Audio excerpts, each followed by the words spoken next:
brought to you by Nova शुद्ध घी।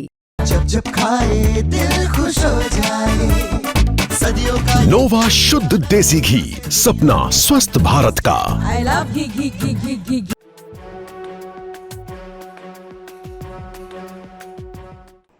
नमस्कार, मैं हूं आपका दोस्त विजय विद्रोही और आप देख रहे हैं हमारा खास कार्यक्रम विजय फैक्टर। तो आखिरकार पूर्व उपराष्ट्रपति जगदीप धनखड़ सामने आ ही गए। अब कपिल सिब्बल को हैबियस कॉर्पस बंदी प्रत्यक्षीकरण याचिका लगाने की जरूरत नहीं पड़ेगी। लेकिन धनखड़ सामने तो आए, कुछ बोले भी वो, लेकिन बगल में बैठे पूर्व उपराष्ट्रपति वेंकैया नायडू से कुछ बतियाते हुए नजर आए। इधर उधर भी कुछ लोगों से बातचीत करते हुए नजर आए, लेकिन मोदी और अमित शाह ने नजरें मिलाई नहीं, अभिवादन स्वीकार नहीं किया, इग्नोर किया और चले गए। बात हो रही है राष्ट्रपति भवन की, जहां नए उपराष्ट्रपति का शपथ ग्रहण समारोह था।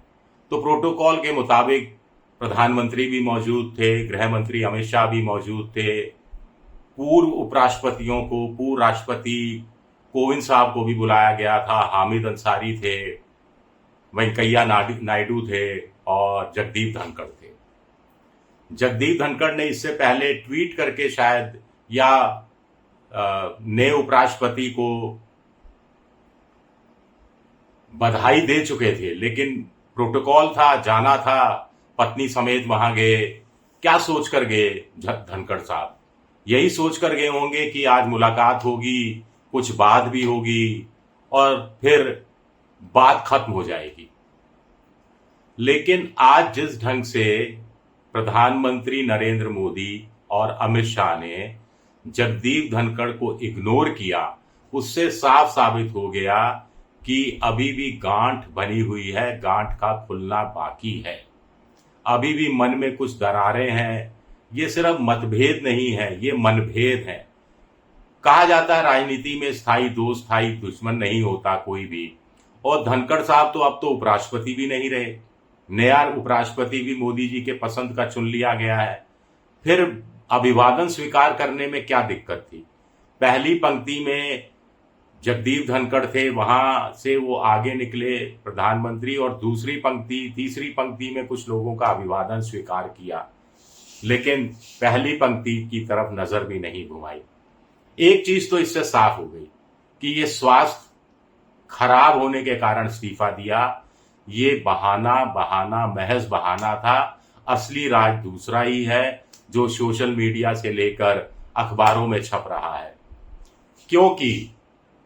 क्योंकि अगर स्वास्थ्य संबंधी कारणों से इस्तीफा दिया होता तो ऐसे सार्वजनिक समारोह में एक तरह से पूरा जो टेलीकास्ट हो रहा था, मोदी जी भी जानते हैं कि टेलीकास्ट हो रहा था, पूरे देश भर में जा रहा था, तो वो अभिवादन स्वीकार कर लेते, हेल्थ स्वास्थ्य कैसा है, सब कुछ ठीक चल रहा है, ऐसा पूछ लेते, हमारी कोई मदद हो तो बताइएगा। लेकिन मोदी जी भी क्या पूरे देश भर में कैमरा में के माध्यम से ये मैसेज देना चाहते थे कि धनखड़ साहब को उन्होंने माफ नहीं किया है? अगर वाकई में ये खबरें सच हैं कि वो तख्ता पलट करना चाहते थे, वो एक उद्योगपति के माध्यम से, वो संजय सिंह के माध्यम से, वो अरविंद केजरीवाल के माध्यम से चंद्रबाबू नायडू तक और फिर नीतीश कुमार तक मैसेज पर मैसेज भिजवाने में लगे हुए थे। इन अफवाहों को, अफवाह मैं इसलिए कहूंगा क्योंकि इसका कोई पुष्टि नहीं है, कोई सॉलिड सबूत किसी ने नहीं दिया है। बातें जो राजनीति के गलियारों में होती हैं उसके हिसाब से ये बातें सामने आ रही हैं। तो इन अफवाहों को और ज्यादा बल दे दिया मोदी जी ने। आखिर मोदी जी भी जानते थे कि कैमरे हैं। हाँ, कैमरामैन लगातार या यूं कहा जाए कई बार जगदीप धनखड़ पर फोकस करता रहा। वो वेंकैया नायडू से बात कर रहे हैं, वो इधर देख रहे हैं, वो उधर देख रहे हैं, कभी उनका मिड क्लोजअप आ रहा था, कभी लॉन्ग शॉट आ रहा था जिसमें वो दिखाई दे रहे थे। तो कुल मिलाकर कैमरामैन को भी मालूम था कि भले ही नए उपराष्ट्रपति का शपथ ग्रहण समारोह हो रहा हो, लेकिन आज की सबसे बड़ी खबर, जगदीप धनखड़ से क्या मोदी मिलेंगे? क्या बात होगी, अमित शाह क्या जगदीप धनखड़ से मिलेंगे, क्या बात होगी, क्या हाथ मिलेंगे, क्या अभिवादन का जवाब अभिवादन से दिया जाएगा, तो ये सबसे बड़ी खबर होगी। लेकिन ये खबर नहीं हुई और दूसरी बड़ी खबर इससे ज्यादा हो गई कि अभिवादन स्वीकार नहीं किया गया, इग्नोर किया गया, इस ढंग से कट कर पतली गली से निकला गया कि आमने सामने आने की नौबत ही ना आए, आमने सामने आने की सूरत नजर नहीं आए। जितना वीडियो हमने देखा उसके बाद कुछ बात हुई नहीं हुई हमें नहीं मालूम, क्योंकि वीडियो यहीं खत्म हो जाता है। तो अब सबसे बड़ी बात है कि जगदीप धनखड़ को लेकर अब दो थ्योरी चल रही है। कुछ लोग कह रहे हैं कि जगदीप धनखड़ तो शायद मामला निपटाने गए थे, लेकिन अब वो और ज्यादा गुस्से में आ गए होंगे, थोड़ी उनको अपनी हेटी महसूस हुई होगी, अब वो कुछ बोलेंगे, अब कुछ राज सामने रखेंगे, कुछ तथ्यों पर बात करेंगे, या कम से कम ये तो बोल देंगे कि उन्होंने इस्तीफा दिया और इसका हेल्थ से ज्यादा कुछ अन्य कारण भी रहे जिनका खुलासा मैं नहीं करना चाहता, कुछ इस तरह का संकेत देंगे। कुछ लोग ऐसा कह रहे हैं। और यहां पर वो सत्यपाल मलिक की बात कर रहे हैं, वो भी जाट नेता, धनखड़ साहब राजस्थान के, तो वो दूसरे पश्चिमी उत्तर प्रदेश के, दोनों किसान आंदोलन का भी समर्थन करते रहे। जगदीप धनखड़ भी खुद को किसान पुत्र बताते रहे।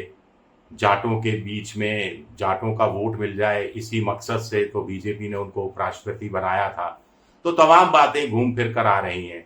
एक दूसरी थ्योरी कह रही है चूंकि अभिवादन भी नहीं हुआ, मोदी जी ने संकेत दे दिया कि नाराजगी बरकरार है, इसका मतलब कि अभी आप पर पूरा भरोसा नहीं है, अभी आपसे बात नहीं करनी और खामोश रहिएगा तो सुखी रहिएगा।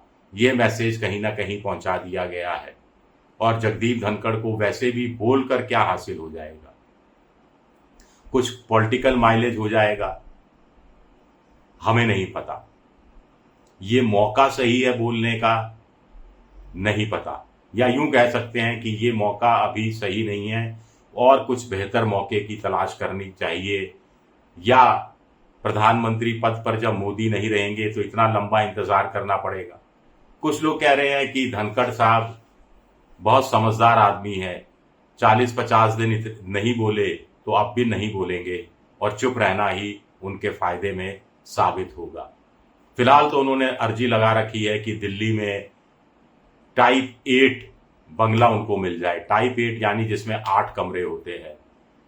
डॉक्टर कलाम मार्ग में उनके लिए कोई बंगला चिन्हित भी किया है जिसमें कुछ समय बाद वो रहने चले जाएंगे, ये बात भी कही जा रही है। फिलहाल वो छतरपुर में एक फार्म हाउस में, जो चौटाला साहब का फार्म हाउस है, वहां पर रह रहे हैं और उनका सामान असबाब भी वहां पर पहुंच गया है। वहां भी सुरक्षा की कड़ी व्यवस्था है।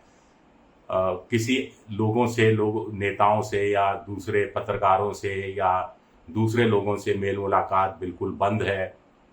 रिलेटिव से वो उपराष्ट्रपति भवन में भी मिलते रहे हैं, फार्म हाउस में भी मिल ही रहे होंगे या नहीं मिल रहे होंगे, मुझे पता नहीं। जयपुर में मानसरोवर में कामना फार्म हाउस है, उनकी बेटी कामना के नाम पर ये फार्म हाउस है। वहां पर 2 कॉम्प्लेक्स इंडियन एक्सप्रेस की खबर के अनुसार तैयार हो रहे हैं और उनकी पत्नी जयपुर का लगातार दौरा करती रहती है। तो बड़ी बात है कि आंखों ने आंखों के जरिए एक दूसरे को देखा, लेकिन ना तो कोई बात हुई, और इसे मुलाकात भी नहीं कह सकते। मुलाकात तो वो होती है जिसमें कोई बात हो। शुक्रिया मेरा ये वीडियो देखने के लिए, बहुत बहुत शुक्रिया।